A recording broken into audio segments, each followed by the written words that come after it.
Good morning, good afternoon, and good evening from wherever in this world you're joining us today for our webinar on the socioeconomic impact of environmental sustainability to whole health and technological evolution. Today, we would like to join you for this special webinar with our keynote speaker being an environmental consultant, conservationist, creator of the PEPONI frame, and CEO and founder of PEPONI Conservation. Along with that, we have two expert panelists speaking about the same topic. And first, I would like to introduce our moderator, Mr. Alex Mejia, to the floor. The floor is yours. Thank you very much, Julia. Thank you very much, distinguished panelists. Particularly thanks to you that have decided to invest some time today and to listen. This is quite a unique webinar, quite a unique conversation. We at the United Nations, and I will deliver a proper introduction to the topic with a short presentation, but I wanted to say that we at the United Nations believe in alliances. We cannot do this mandate, we cannot fulfill it unless we reach out. And I am very pleased that the PEPONI Foundation has decided to join forces with UNITAR to put together this webinar. And particularly, I'm very pleased and appreciative of the distinguished speakers that will be also delivering some presentations for you. So we promise a short but substantive conversation. And without further ado, and on behalf of UNITAR, the UN agency that I have the pleasure of represent, let me introduce the topic. What you have on the screen, most of you, I hope, will know, is a summary, and only that, a summary of the Sustainable Development Goals, the 17 goals that aim to transform our world by the year 2030.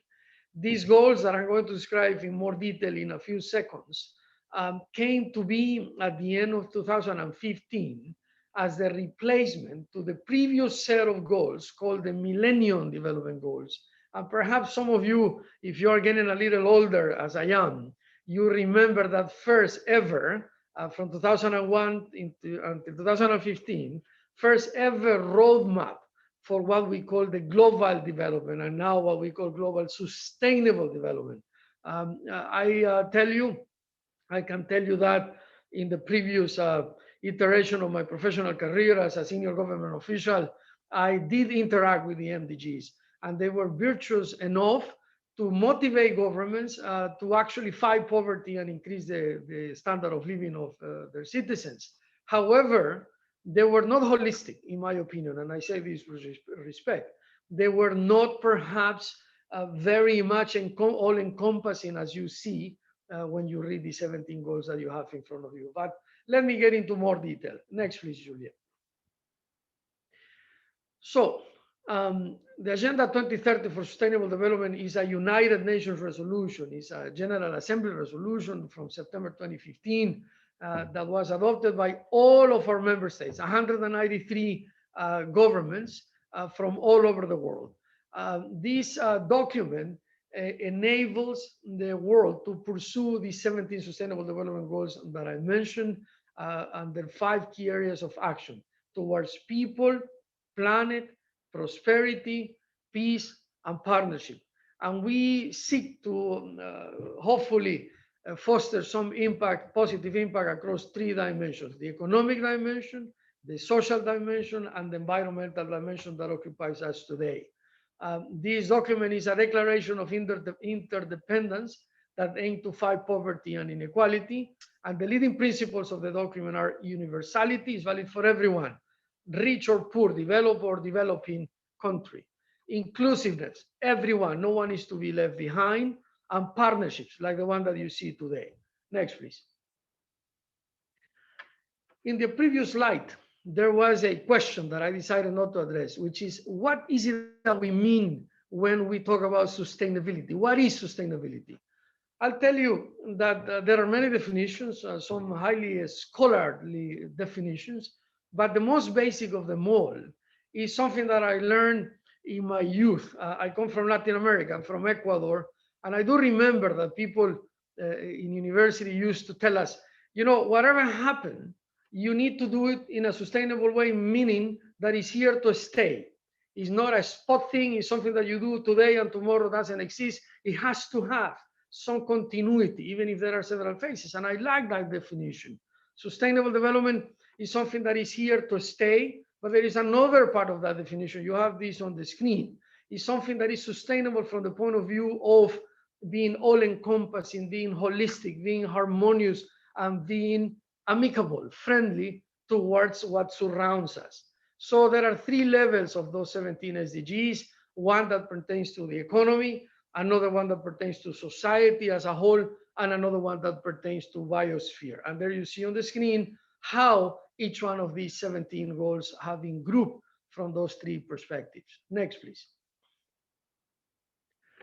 This is a little more complicated, and I don't want to scare anyone, so let me just give you some basic comments for an overview. But I do invite you, this is why I'm sitting here today, to invite everyone listening to actually come and dwell into this thing, to learn more, to understand that you are also part of the solution, that this is not the UN Sustainable Development Goals, this is your goals. So in order to invite you, let me explain perhaps a little more in deep what is it that this invitation implies. It implies an understanding of environmental sustainability that is holistic, as I say before, and that has these 17 goals as contributing to all these dynamics, all these perspectives that you see in front of you in the outer ring.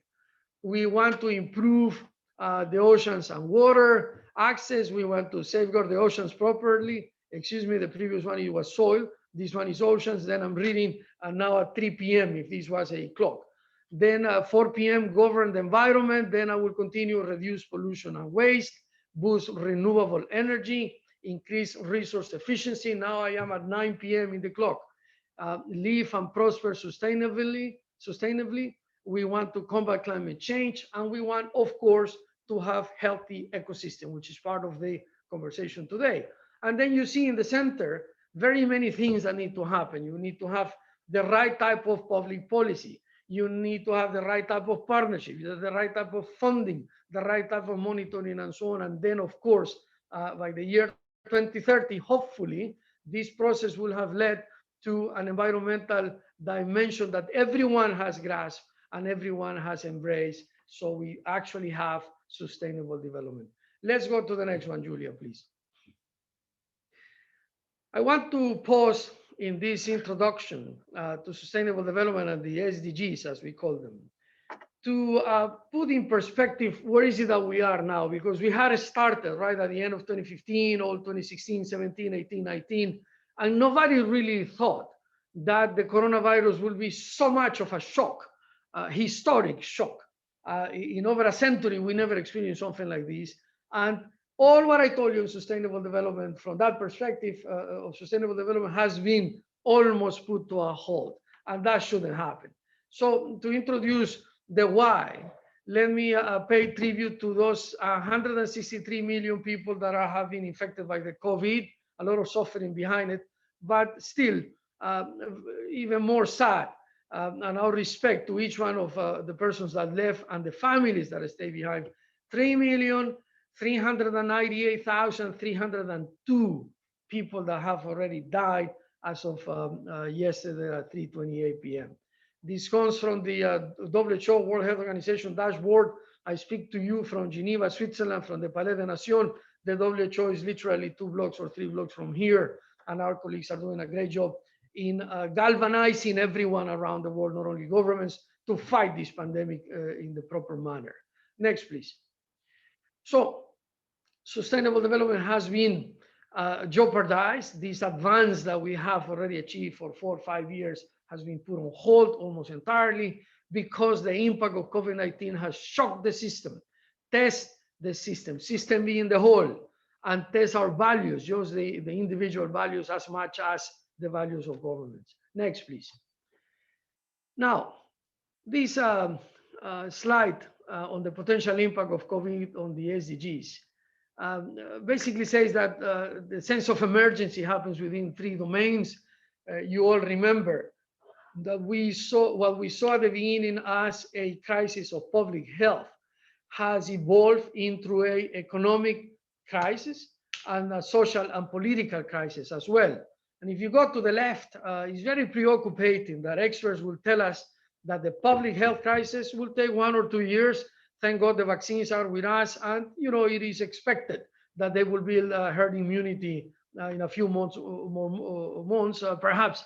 And I hesitate to say this, but perhaps by the end of 2021.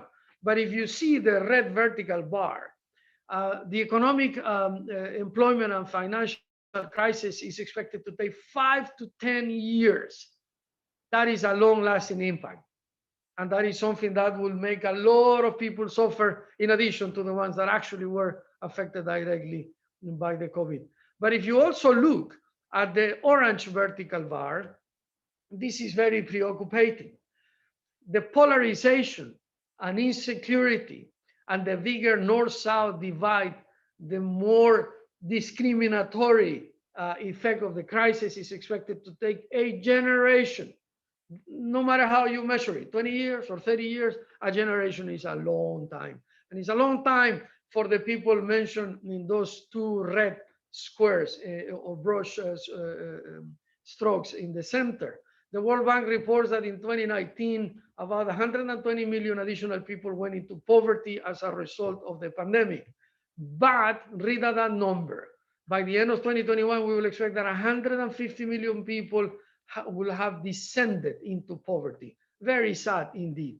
And to put this in perspective, you have to remember that at the end of 2019, approximately 10% of the global population of 7.7 billion people were living with $1.90 a day. However, the UNDPs, the United Nations Development Program, our colleagues in New York, created a couple of years back this global multidimensional poverty index that we call the MPI. And in 2019, at the end of that year, they reported not 770 million people living in poverty, but 1.3 billion people that are multidimensionally poor. So you have to add 150 million people to the total number of people already living under $1.9 a day. Very sad indeed. Next, Julia. The need for cooperation in the COVID-19 response is even higher today. The coronavirus disease is a stark reminder of the need to cooperate across borders, sectors, and generations. Our response will determine how quickly the world recovers, how well we achieve the Sustainable Development Goals, and how we manage pressing challenges, from the climate crisis to pandemics proper, from inequalities to new forms of violence, and rapid changes in technology and in our populations. Next, please.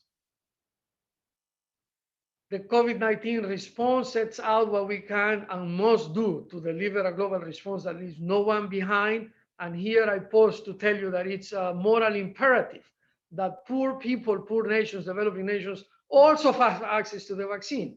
I'm sure that you have seen in the news that it's very sad that if you live in a country that has enough money, you are already having the vaccine, or at least access to the vaccine very soon. If you, by contrast, were living in a poor nation, the likelihood that you will get the vaccine this year is still a long way from today. And that is not the way that this planet should operate. So no one should be left behind.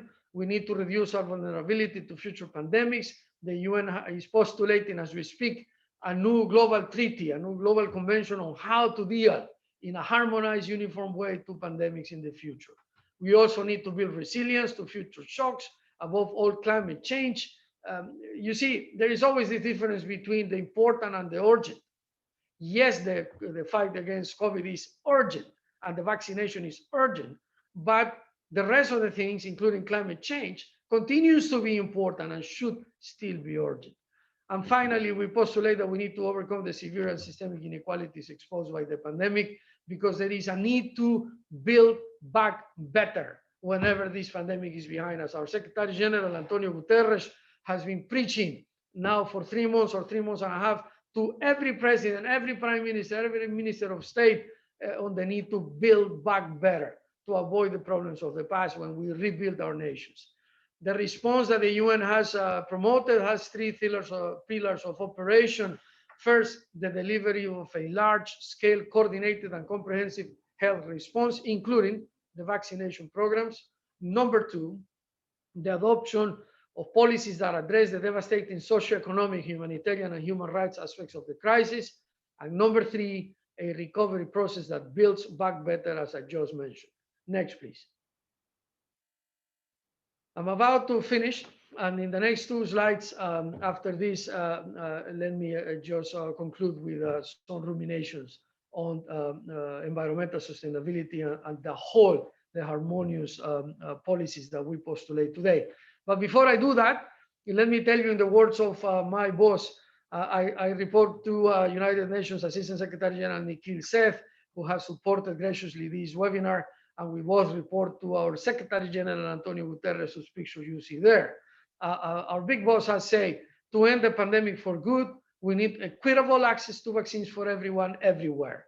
And you see under that, the post-COVID transition, that of course is focused fundamentally on the COVID-19 response, especially after the vaccination global campaign is concluded, then sustainable and inclusive recovery, then, as I just say, a focus on climate and biodiversity, because it's indeed urgent, the fight against poverty and inequality, the 21st century reset on issues of, and you see at the bottom, access to digital technologies as well, and so many others that I'm not going to read, but all of them important and urgent, as I was mentioning. Next, please.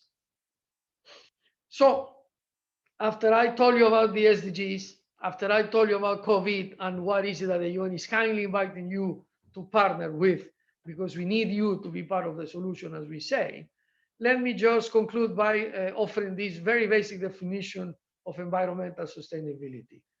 Environmental sustainability is responsibly interacting with the planet to maintain natural resources and not jeopardize the ability for future generations to meet their needs. Governments, industry, non-profit organizations, and environmental agencies all have different definitions of environmental sustainability and approaches to the issues. However, there is a common factor, and it's the urgency to protect the planet. Individuals as institutions both play a unique role in environmental sustainability, and I'm not going to read the examples that you have there, but as I have said, we should not expect that only governments, NGOs, or specialized agencies deal with this issue. We can do that. I'll give you two examples that I give my wife and I. My wife does a better job than myself in instilling this into our daughters. Take shorter showers. You can. Yes, God gave us the water, and nature is so abundant in some places, but then we still have to treat the water. We have to channel the water, and we don't want to abuse the use of resources. And if you go to sub-Saharan Africa, no shower. So think about it whenever you are taking a shower next time. And second, I'm begging you, and I'm a bad example, but sometimes I do it. Bicycle to work if you can. We need less cars on the street. And yes, you can have a car, and a car sometimes is very much needed, but you can take public transportation, or you can simply use yourself as a means of transportation. Next, please. This is the last slide. Thank you for your patience. And I want to make sure that I explain that UNITAR, the UN agency that I represent, is not the specialist on issues of environmental policy and action. They are our colleagues at UNEP, the UN Environment, as they are called now, in the past called UNEP, the United Nations Environment Program. Just Google them, and you'll see the very many resources that they offer. And we too, at UNITAR, we work with them, and you can also find training resources with us, but they are the expert, we are not. So, in the spirit of One United Nations, the framework for environmental and social sustainability, which I invite you to read about, takes a holistic view of the organization's work from policy conception through program implementation and internal operations management, providing a broader base of knowledge for smart decision making.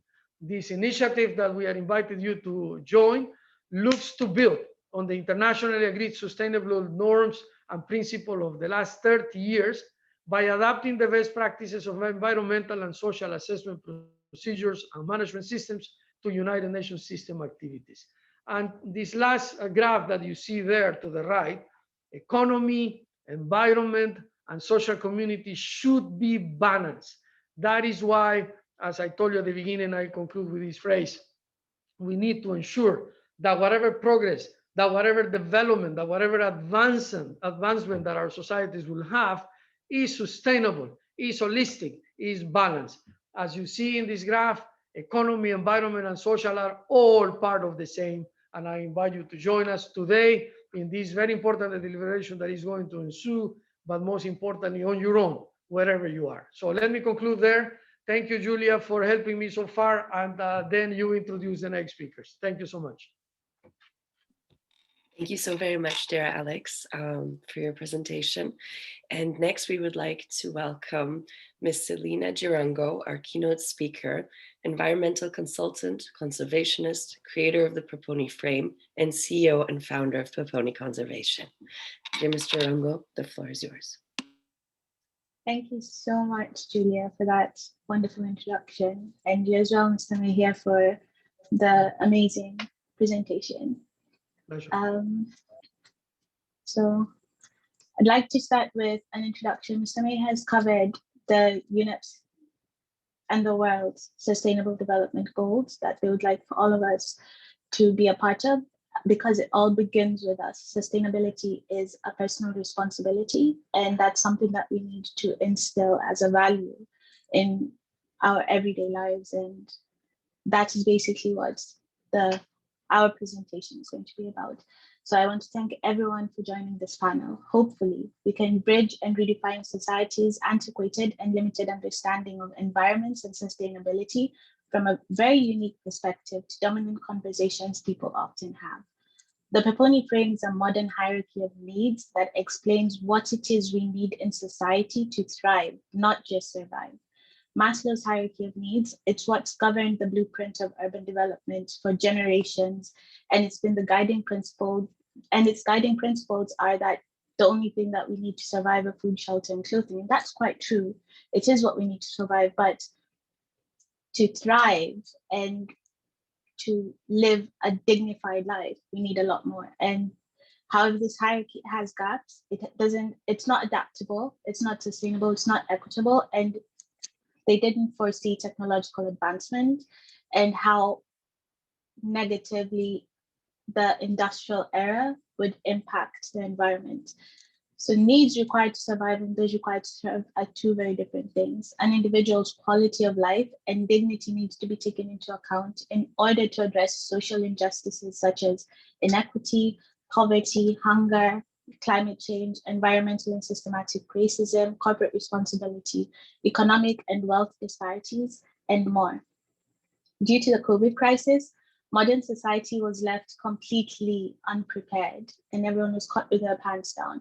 Despite us having all the tools required to survive and thrive, Zoom was there before the pandemic.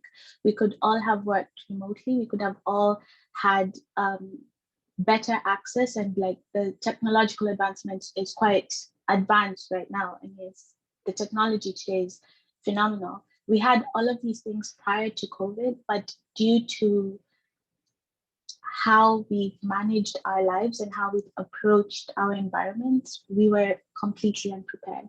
The world came to a standstill, economies faltered, healthcare systems and government systems were in shock and they were overwhelmed.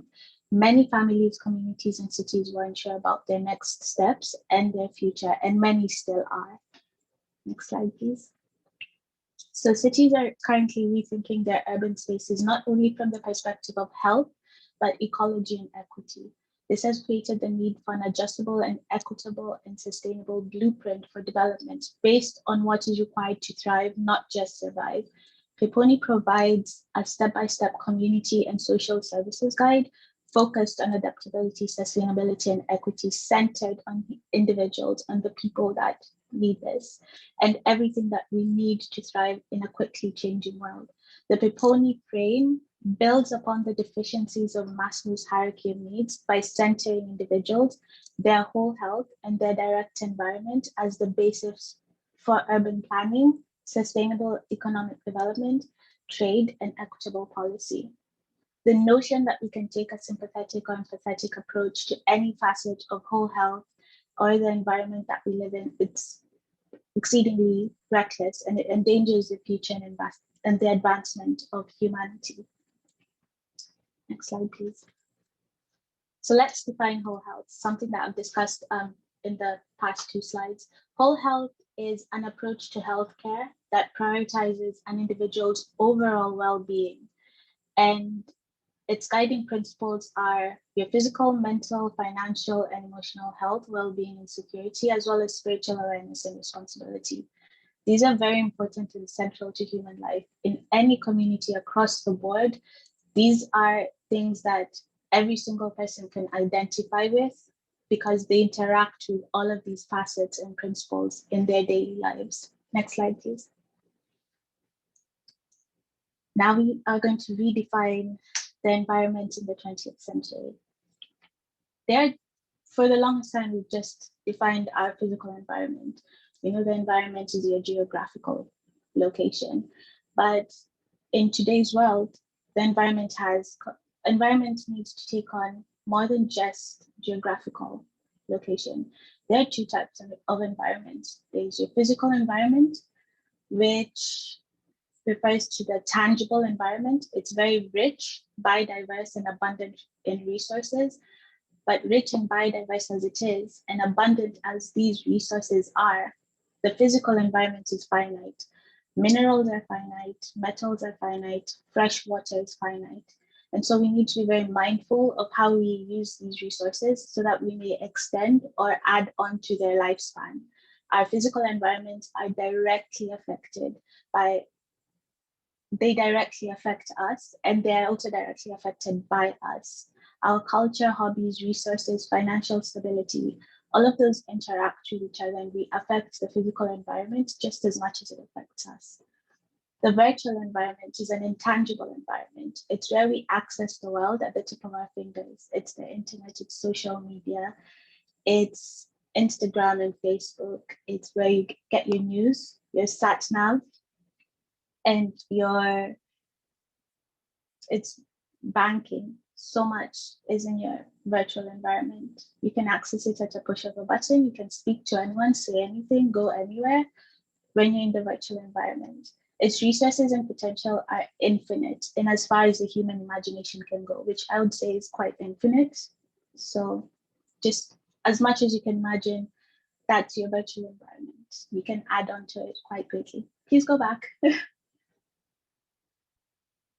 So both of these are under immeasurable amounts of stress, but two different reasons, but with overlapping similarities. The largest similarity being human influence and interaction. Now, in the virtual environment, what's different from the virtual environment and physical environment is that the virtual environment has very few protections for human beings. And considering how much we interact virtually, right now we are interacting virtually, I believe that your personal space, your personal boundaries, and your virtual space and your virtual boundaries need to be protected. All of these need to be taken into account as personal property. And just as you have your physical personal property, you should have your virtual personal property that is protected as well. Let's move to the next slide. So now we have the PEPONI frame, and we have several sustainable development goals. UNEP has 17 that Mr. Mejia quite graciously covered. And to be able to track how these goals are being met on an individual level, we can't say that there's not going to be poverty or hunger without tracking it on an individual level, because these things affect people on a very individual level. And so we have to look at everyone's whole health. The moment a child is born, they're assigned things like a birth certificate or a national identification number of sorts. And from that moment, doctors start tracking their physical health and their physical well-being. And I believe that from a young and early age, we need to be able to track things like your physical health, your financial health, your emotional health, spiritual and mental health. All of these things need to be addressed from a very, very young age in order to meet the sustainable development goals that we have set for ourselves in so many different ways and formats. And all of these things are directly affected by our physical, virtual environments, as well as technology. We have phones, smartphones, smart homes, smart cars, smart TVs. All of these things affect our whole health in general. And this is a hierarchy of needs that we need to be able to take. It's quite adaptable, regardless of where you take it or you use it. It's very adaptable. But for us to attain all the goals that we've set for ourselves, Mr. Mihia said we need something wholesome. And for us to attain all of these wholesome, sustainable goals that we have set for ourselves, and all of the things that we would like to achieve within the next 10, 20, 30 years, we need to be able to have an equitable and sustainable development frame that we can pick from one place to another. To eradicate poverty, we need to take the PEPONI frame and just implement it step by step through all our development and sustainability goals, so that every single individual is protected and covered, and they have that sense of security because they are aware of their whole health and their environments. Next slide, please. So we're going to go into each of the whole health principles, and I'll start with emotional health and well-being. So the definition of emotional health and well-being is how we feel, how we cope, how we acknowledge our emotions, and how we set boundaries, define the principles that govern our lives, how we manage and express ourselves, and it's the basis of our personalities and how our personalities are formed. Everyone has emotional health. If you feel, then you have emotional health.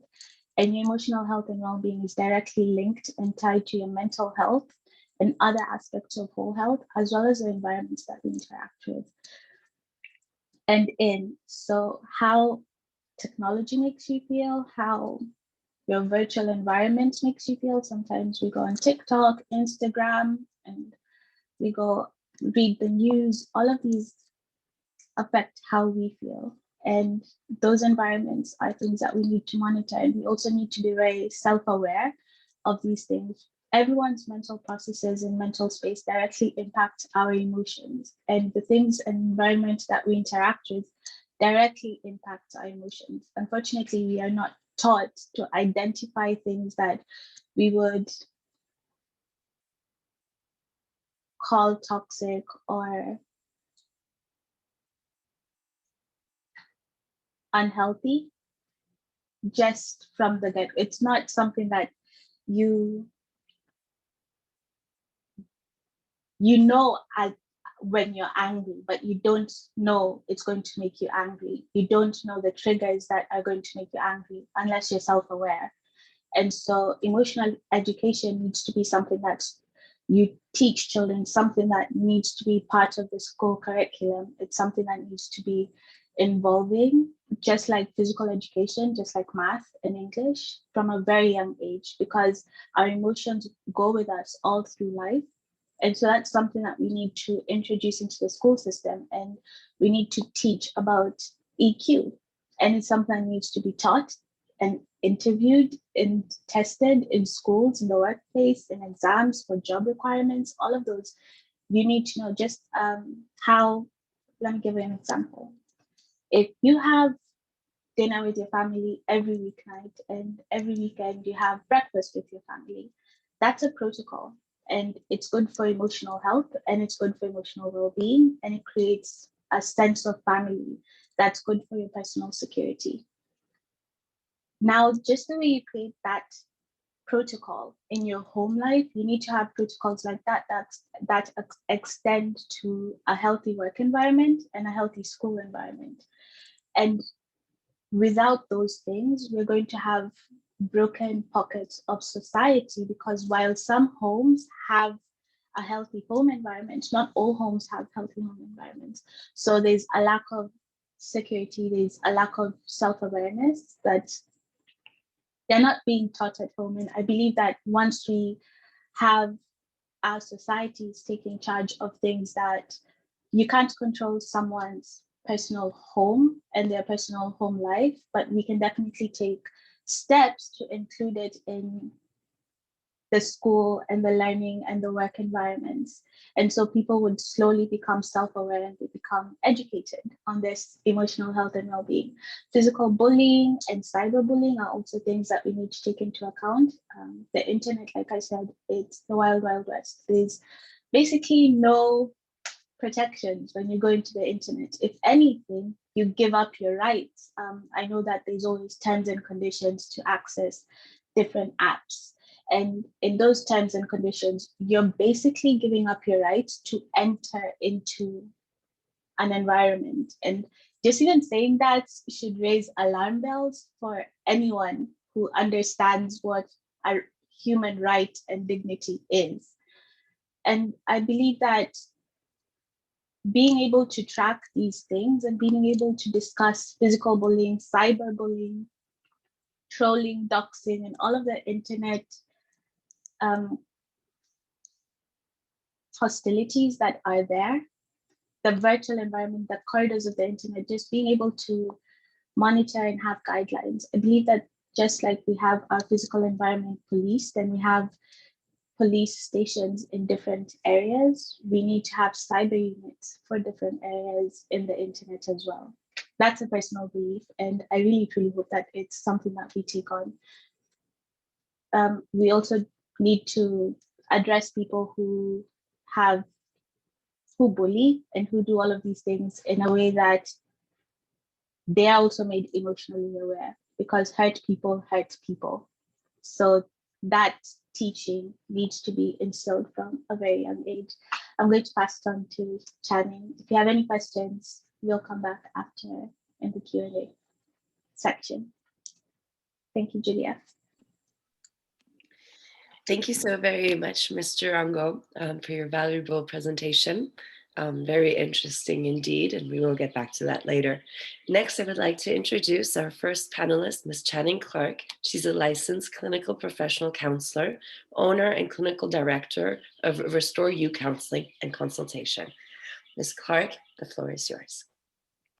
Thank you, thank you, thank you. And I'm, going to just kind of piggyback off of what Sally was just going through in regards to mental health. That will be my focus. So you can go ahead to the next slide and I'll jump right in because there's a lot of information to cover. So I really want to start out with talking about the definition of mental health as well as mental disorder or mental illness. A lot of times those terms can be used interchangeably without really knowing the distinction between the two. So I have here the mental health spectrum that I think is a good visual to give a clear distinction between the two. So at the top, we have optimal mental well-being. So that's a place, whether you have a mental illness or not, you can operate from a place of optimal mental well-being, which encompasses what mental health has, the definition of mental health, which is an individual realize their own potential and they're able to cope with normal stresses and produce fruitfully as well as contribute to their community. So even if you don't have a mental illness or a mental disorder, you can still suffer in regards to your mental health. If you look at the bottom of the graph, it talks about the minimal mental well-being. And so that can occur when you have sort of a transition, or if you're grieving, you may not have the characteristics of a mental disorder or mental illness, but it still relates to your mental health and has an impact on you, where you need to be able to build and manage your mental health in a healthy way. So we can go ahead to the next slide. Now that we have that clear as far as the definition, want to get into the physical environment and its impacts on mental health. So I have this image here, and we think about extreme weather conditions as well as natural disasters. And it's easy to see the wreckage on the external in the physical manner, but a lot of times we don't get to see the internal wreckage that can happen when it comes to those natural disasters and extreme weather conditions. And so one of the major impacts is with trauma. Trauma is identified as a response to a deeply distressing event that overwhelms one's ability to cope. So if you look at that, that spectrum that I had in regards to mental health, it can cause, whether you have a mental illness or you don't, it can cause you to move down into that minimal well-being and a decreased ability to cope with additional stressors that may come up. Also, typically, if something happens with your house or your community, you're separated from your support. So for kids, that could be separated from teachers or peers that were a part of those healthy coping strategies that you were able to use, putting you more at risk for being in that lower part of the graph when it comes to mental health with the minimal well-being. Along with that is there's a psychological impact with warmer weather. So when we're exposed to extreme heat, it can result in increased arousal within us. And when that happens, there's a decrease in attention as well as self-regulation. So it can have an impact on our cognitive functioning and our ability to resolve conflict. So what does that mean? That means that, it can turn into a recipe for increased violence as well as increased criminal acts, especially depending on whether or not someone has already exposed to trauma. As you mentioned with trauma, it overwhelms your ability to be able to cope. So if you already have that, again, it brings you down to that minimal well-being and puts you in a posture added on with the warmer weather, in a posture where you're not really able to cope and can cause you to be a little more at risk in regards to your mental health. Another thing that I found interesting was comprehending climate change itself. So I know we went into great detail talking about climate change and its impact and things like that, but research shows that a lot of people find it hard to really take on and understand how to deal with the complex issues related to climate change and what their part is. It's easier to make it a little more distant or say that it's the responsibility of the UN or the responsibility of our government to take on those responsibilities. It's actually easier for people to understand it when they've had a personal experience or when they hear other people's personal experiences. So that moves me next to the next slide, where just talking about different strategies that can be helpful. So even in the idea of being able to comprehend climate change, it's actually helpful to share or hear about people's personal experiences, as well as kind of piggyback on what was mentioned earlier with introducing it the same way that we do math and science. Those are complex subjects. And so gradually introducing it at the level that people are able to understand throughout the school years can be helpful, as well as with mental health.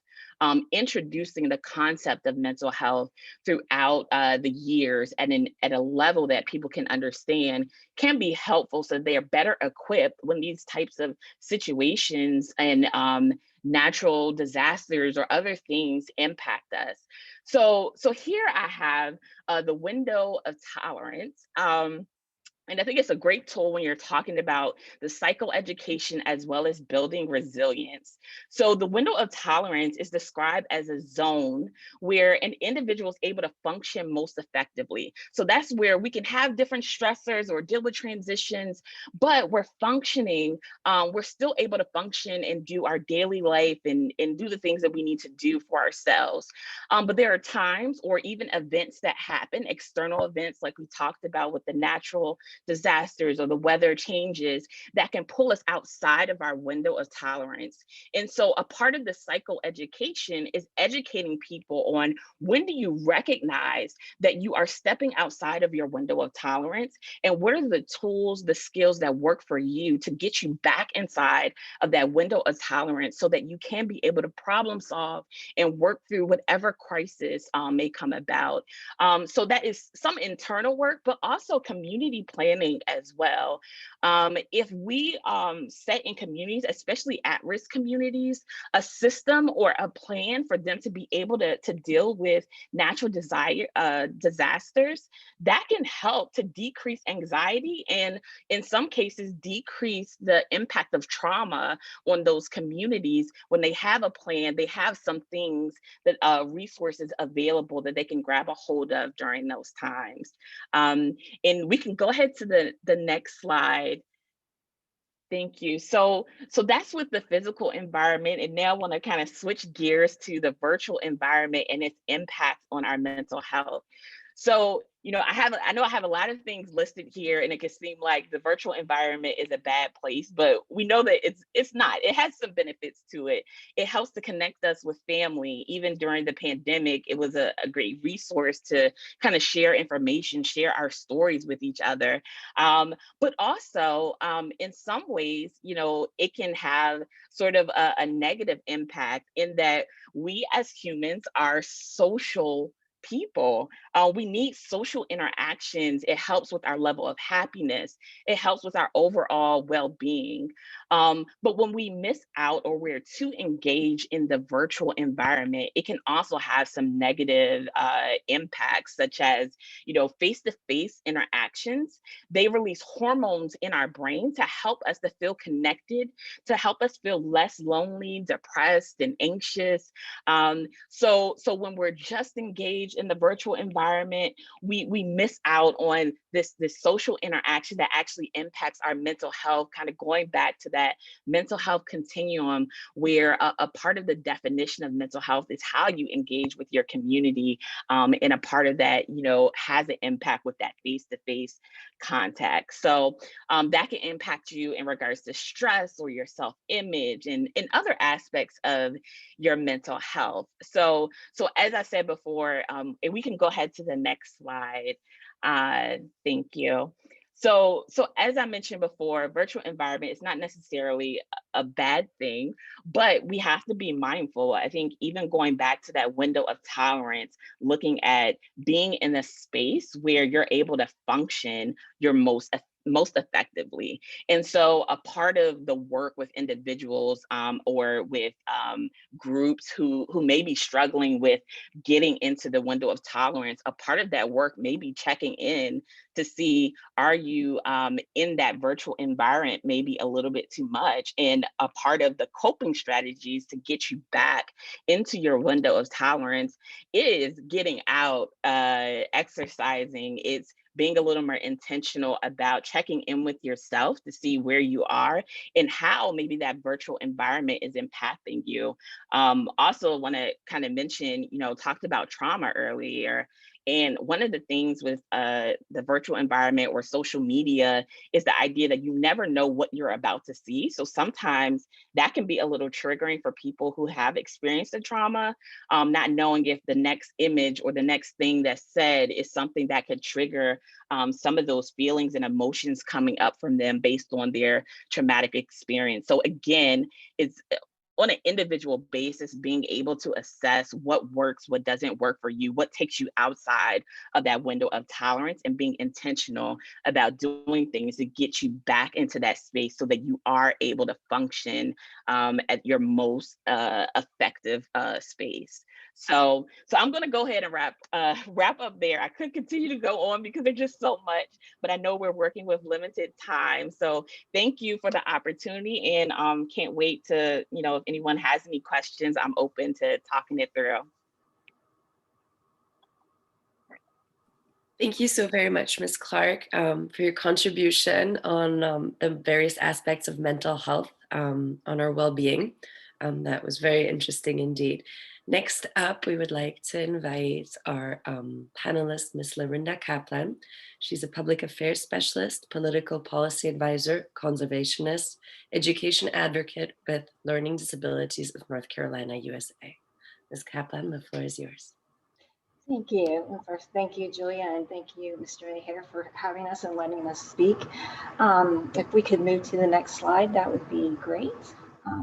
First, we're going to speak about financial health and equity. And financial health is a term that's used to describe a state of one's personal monetary funds. And like physical health, financial health is each person's personal endeavor, meaning what is important to them is what they are going to spend their money on. And sometimes what is important to someone really is not what the priority should be. Sometimes it's more important to go eat than it is to pay a bill. And so we really need to take a whole approach to financial health, but not one size does fit everyone. So financial health is something that affects every single aspect of a person's life, from having a roof over your head, food on your table, just being able to feel like you are a supportive person of the community. One thing that's very important is for financial health is not only to be financially stable, but also financially savvy, which will help create a very solid financial foundation and to build equity and help a person live a very productive life. Unfortunately, there is a huge gap in the overall health and finance and well-being of individuals. Even though you can go on the internet and find all these great resources to help you learn how to manage your money, if you do not have the very basics of financial management, it can be overwhelming, and you may feel like you will never be able to attain this because there is so much information. So, like all aspects of whole health, financial health is directly affected by one's physical and virtual and technological environment. Financial growth, stability, and equity is heavily reliant on the person's whole environment and the ability to make a living and to provide for their family and thrive. And there have been so many advancements in technology with the cryptocurrency and contactless banking apps, and they all provide immediate financial means at a person's touch of a button at this point. And what people need to understand is the ability to manage that. And there are studies that show that if a person actually has to pay cash for an item, the tendency is they only buy more of what they need versus what they want. But if you are like me and you enjoy your Apple Pay, if you click your button, you don't really think about what you're buying because the cash is not leaving your hand. It doesn't seem real.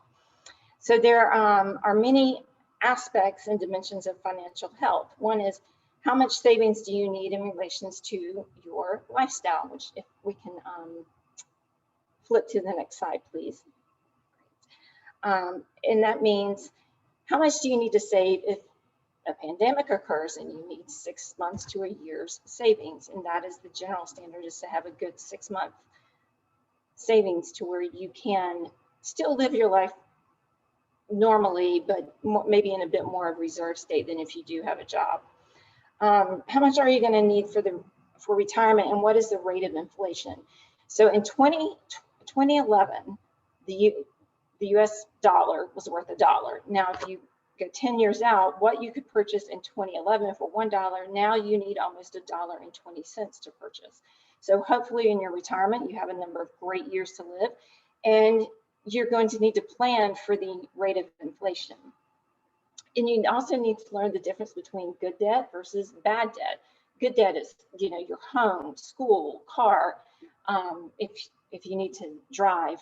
Bad debt is your wants, constantly running to a particular coffee shop to buy a drink every day, buying a 4th or 5th blue shirt just because you wanted to. You didn't need it, you just wanted it. And that is fine if it's paid off at the end of the month. But when you start accruing interest on your credit card payments month after month, that $50 shirt can soon turn into a $100 or $125 shirt. And so it's how you look at it. We also need to teach people how to budget for the necessities in life, food, water, shelter. And then you also have to plan for emergencies and unexpected events, such as what we're living in now, the pandemic. And you also need to really budget for holidays and other luxuries, because I feel like it's important for your mental health and your overall well-being to be able to get out and enjoy life and not always working or always worried about things. So it's always good to have a bit of a nest egg for holidays and luxuries. We also need to explain what the difference in financial well-being and consumerism is. And when people are trying to keep up with the Joneses, and yet, their children's college fund is not funded, and they're worried at night about, how am I going to pay for my child's college fund? But yet you have this gorgeous handbag that you really didn't need, but you just wanted because your next door neighbor got one. That's where we need to teach people, the true difference between a want and a need. It's also important for people to understand that they have to pay taxes, and it's also very important, I believe, starting as when people are children or when you have children, to explain what those taxes go for and what they are doing to make your life and your community better. And it's also important to give. I think sometimes the greatest joy you get, at least for me, is if I can make a donation to somewhere and see that it's going for something good. It's going for someone who needed it, and it's helping them, you know, make their life better or make their children's life better. There's also you actually need to have access to physical, virtual, and technological environments. I personally feel like having a great access to a wonderful outdoor setting can help you stop and think about what you are really spending your money on, because some of the best things in life are free. They are a gorgeous park, or, you know, a walk in the woods, or a hike with your family, not necessarily the high-end one-shot deals. But you also need to have the ability to join in the virtual and the technological world, because you have to do that in order to succeed in life. Those are now more of a necessity of life than they were 20 years ago, which was considered a luxury. And also, for good financial well-being, you have to have optimal mental health and physical health, because if you are not mentally healthy, you have a tendency to buy things to make yourself feel better about yourself. And sometimes when we you know, are feeling down or sad, we end up eating junk food, which harms our physical health. So we have created a couple of strategies that we feel like will work. If we can slip to the next slide, please. So the solutions and strategies for wealth equity. One is implement basic financial education principles as early as possible. Perhaps even starting in elementary school around grade 1, if not earlier. And my personal example is my daughter was 5 years old. We had taken her to this event and she wanted a souvenir that was incredibly expensive.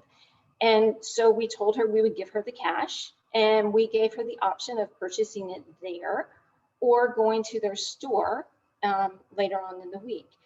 And when she said, and she thought about it and she was holding the money, she said, you know what, I'm going to save this. Well, for the same amount of money, she ended up with about 12 different items versus 1.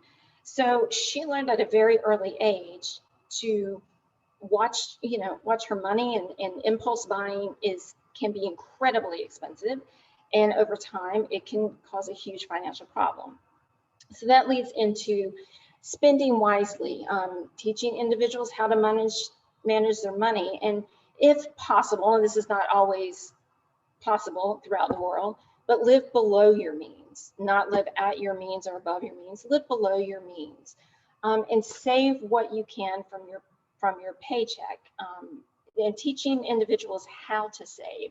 It sounds very easy to say, oh, we'll just save it. But if they don't know how to save, how to invest, what the benefits are, and different ways of saving money, they're not going to be able to really comprehend the importance of saving. And the third one we're getting ready to talk is borrowing. And I feel like this is an incredibly important thing to cover, because people borrow money for a lot of different reasons.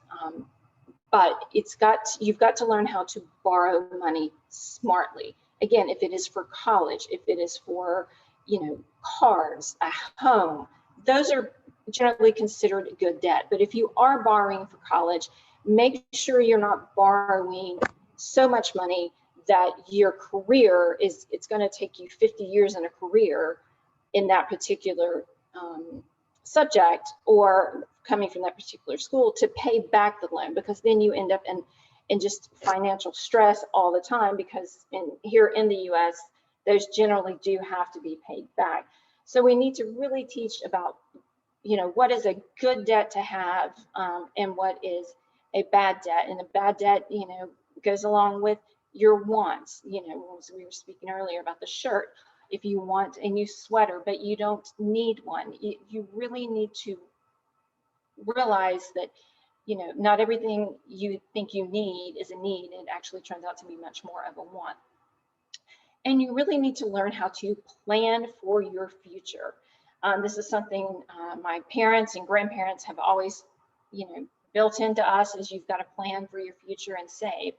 And, you know, the one thing you need to learn to save for is necessities. You need to learn how to make sure you have enough money for your rent, mortgage, insurance, transportation, utilities, the internet, basic things that you need to live a good life, a non-stressful life. But you also have to plan for the unexpected, and I think that that has hit more home in the past year, year and a half than it has ever before. Because when the pandemic hit, I knew many people who lost their jobs. Some of them had money saved back, some of them did not. And it was an incredibly difficult time for many people. But you also need to, you know, plan for unexpected medical issues, especially if you're living in a country that does not have socialized medicine. Here in the States, if you get sick, it can be incredibly expensive, even if you have insurance. So you need to have some funds set back for that. And other personal family emergencies, if you know, you live out of state or you're living in another part of the world and there, you know, is an unfortunate event happening in your family and you need to leave, you need to be able to have that money to go and do what you need to do to help your family, your friends, or whoever. And the last is, you know, plan for your entertainment, plan for eating out, plan for general recreational outings, fun with your family, because those are very important aspects. I think, you know, being able to get out and enjoy the beautiful outdoors and have great times with your friends and family and make wonderful memories is just as important as having a job that you love and that pays you enough money to live off of, because I'm actually a huge fan of the outdoors, and I think they can, you know, if you're in the right setting, they can help you calm down and you know, help you think clearer and make some better decisions. So there are a few keys to financial health and equity. One is closing the gender and race pay gap.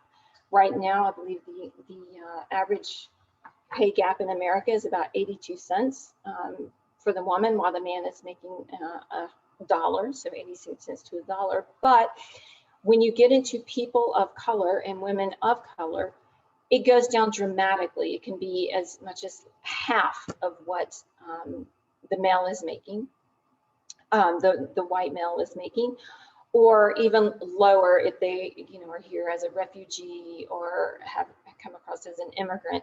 It can be even lower. So we also need to have access to quality health and affordable foods and medical care.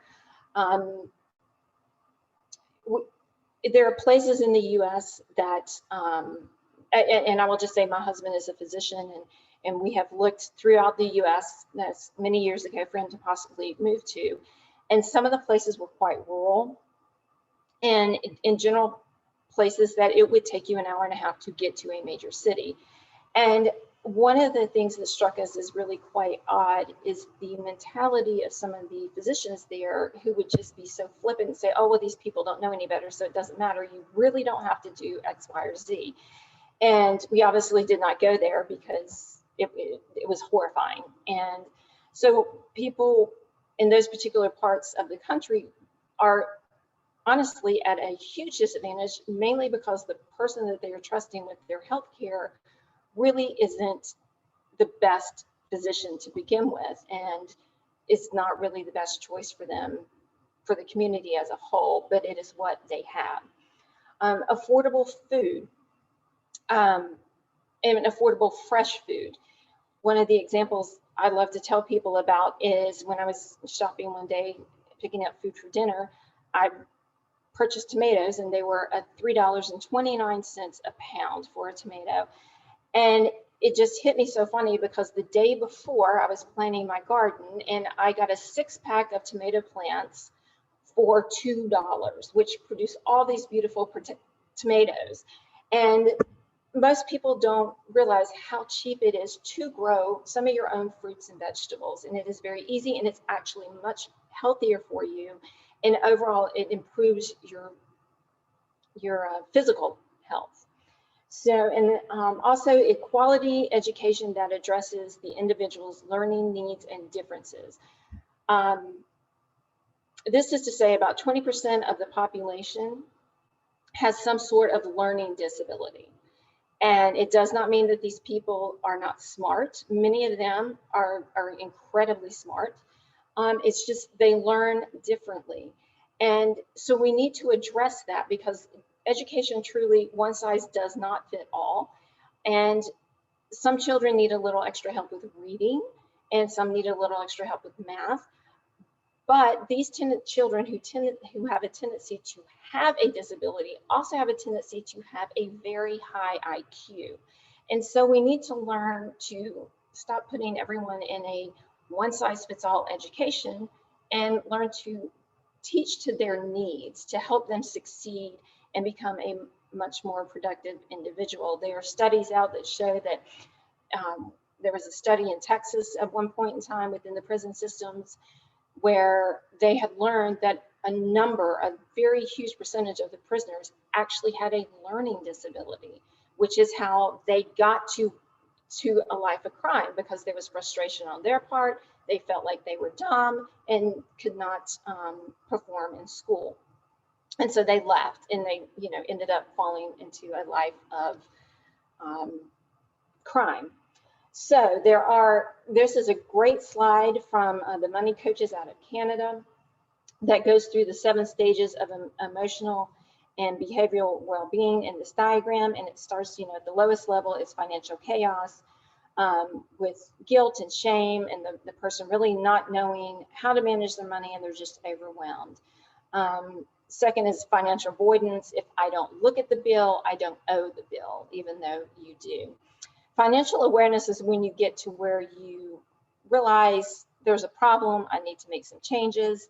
Let's see what we can do. Financial stability is where there is relief that the person is now financially stable, and their behaviors start to tend to looking to more of what they might need versus want. They are starting to save money as well.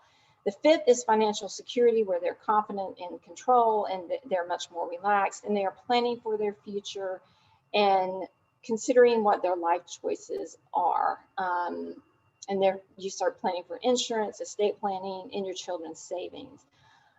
Financial freedom is, we're where we need to be. We have what we have saved, and we are really ready to move forward with our life, our retirement, and moving on to what is sometimes called the golden years.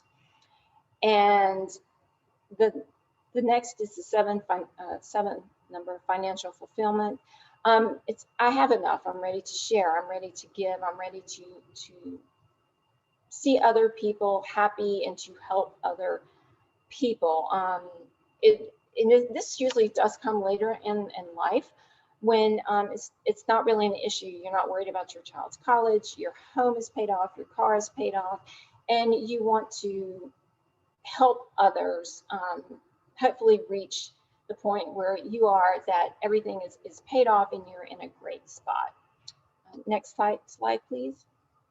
So sorry, there's a lot to cover here.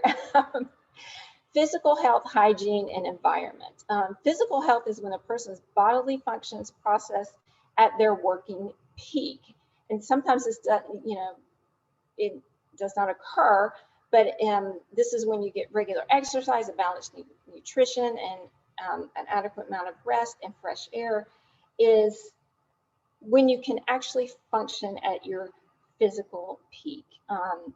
But in environmental inequities and an environmental burden, it really is born primarily on the disadvantaged socioeconomic side of society and minority populations and territories throughout the world who suffer from extreme poverty and pollution.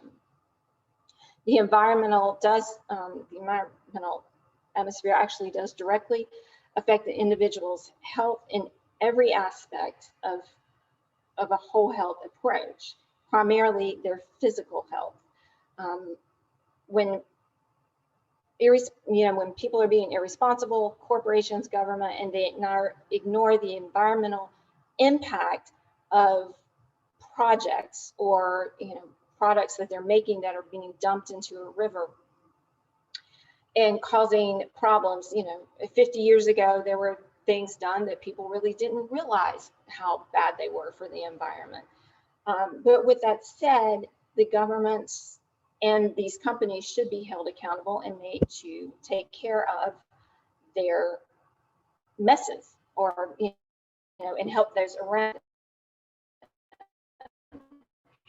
The government can take more action by really holding these people accountable and making sure that there are green spaces available for those who really would like to exercise outside. The next is the requirements for equitable and sustainable development and urban planning. This is an approach to development that is centered around the environmental sustainability and the needs of people while ensuring the overall layout and design from a city planning officials and aesthetics pleasing, creating that are pleasing to the community, creating a sense of community pride. To address to combat the effects of global warming in cities, the need to plan for urban spaces needs to be informed, well thought out. The ways to do this is, what is the true number of people that your city can accommodate comfortably without stressing or burdening your housing, sanitation, transportation, environment, etc. Because as your city grows, your green lands shrink. I happen to live in a particular part of North Carolina that is absolutely booming, and I can tell you just about every farmland that used to be around me is now gone, and there are huge towers, buildings going up. It also needs to take into account for social services such as schools, hospitals, transportation, supermarkets, and farmers markets. And one of the very important aspects of this is schools, because when your schools become overwhelmed and your child is sitting in a classroom of 45 children, one teacher, it's hot, the building's old, but there's still teaching that needs to be done. That can be a very huge stress on a child, the teacher, and not much is learned. So we need to create protections for the natural resources and features around us, like mountain, hills, and lakes.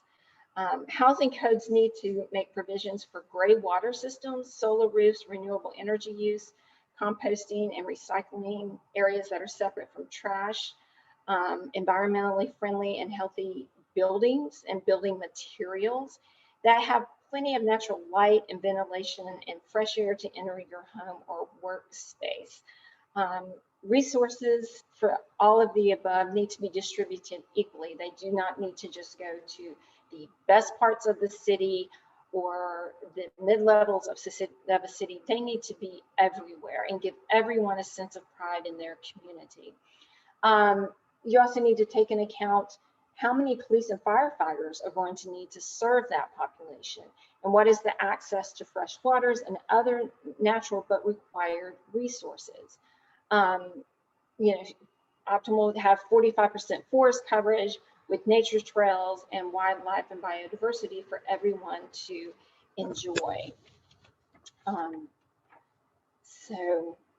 And my last topic is going to be the mainstream media versus social media, the fight against misinformation, propaganda, and extremism on equity and sustainability. So I think the past year, we learned more about the power of social media and what can be promoted that may not be true, but people believe it is true. And right now there are few protections on the internet that protect against basic yet small violations that really are not tracked by large security firms or governments. In the States, we have the FBI. This has led to basically the internet being considered the Wild West of the new millennium. as a society, we function best when societal guidelines and enforcement of laws that govern our day-to-day life are implemented. However, on the internet, the basic protections really are foregone and leaving many people very vulnerable, and us with the ability for others to come in and slander, hurt, say what they want, and promote lies, and there's really no accountability whatsoever.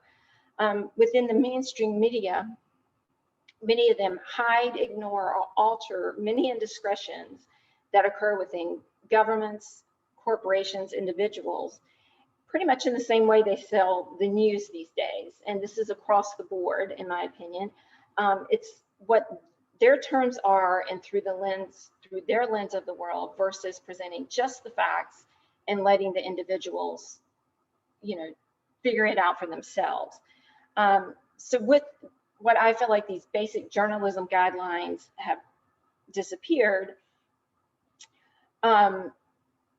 we're kind of left with the viewers being stuck in, well, what am I supposed to believe? So they end up going to the channels that they think say exactly what they feel, which may not be, in many cases, the actual truth. So below are I do have a few ways to moderate our exposure to social media and the mainstream media as well. And it's implementing classes that teach children and parents of limiting social media. There was a challenge given at my daughter's school for everyone to go off of all of their social media sites. I took the challenge. I can tell you I have not been happier in many years, because it's, it was just too much. It was too much information. And teach the children and adults the importance and the benefits of basic cybersecurity. Establish reminders that family and community support of each other is essential to a peaceful and respectful community. And there's also people need to be made aware of in a way to fight slanderous and malicious propaganda and extreme ideologue. There is a misrepresentation and underrepresentation of people of color and lower socioeconomic status. There is biased information sharing, doxing, and trolling, and the court of public opinion. The court of public opinion is, if all of these people say that it is true, whether it's true or not, they can make it true, and there's really no way for any person to go to recoup their integrity. There needs to be a lot more media watchdogs, in my opinion, to call people out when they are promoting things that are not true and have been found not to be true. And there also needs to be a place where fake news and conspiracy theories are really had a light shone on them to explain why they're not true. And so this is, I think when we limit our exposure to social media and sometimes the mainstream media at large, we can start to see things from a different perspective. And it's not just what they are telling you to think, you are having to think for yourself. And so with that, it concludes the end of my presentation, and thank all of you for listening for so long. Thank you so very much, Ms. Kaplan, for your valuable contribution for today's event. Indeed, all of the panelists have really presented an amazing array of their own views to whole health and the contribution thereof, and also what leads to environment sustainability. So thank you so very much for this. Unfortunately, we have run over time today, so we will not have an opportunity for a Q&A session. However, the recording of this video will be posted on our YouTube channel, and you will receive the link and access to it, along with the contact details of our panelists in case you would like to continue to reach out to them.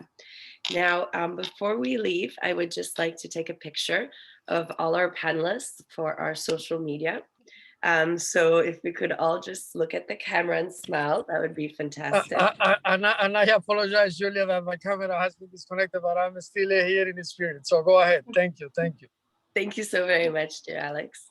We will be counting. So in 1, 2, and 3, everybody smile. Thank you so very much.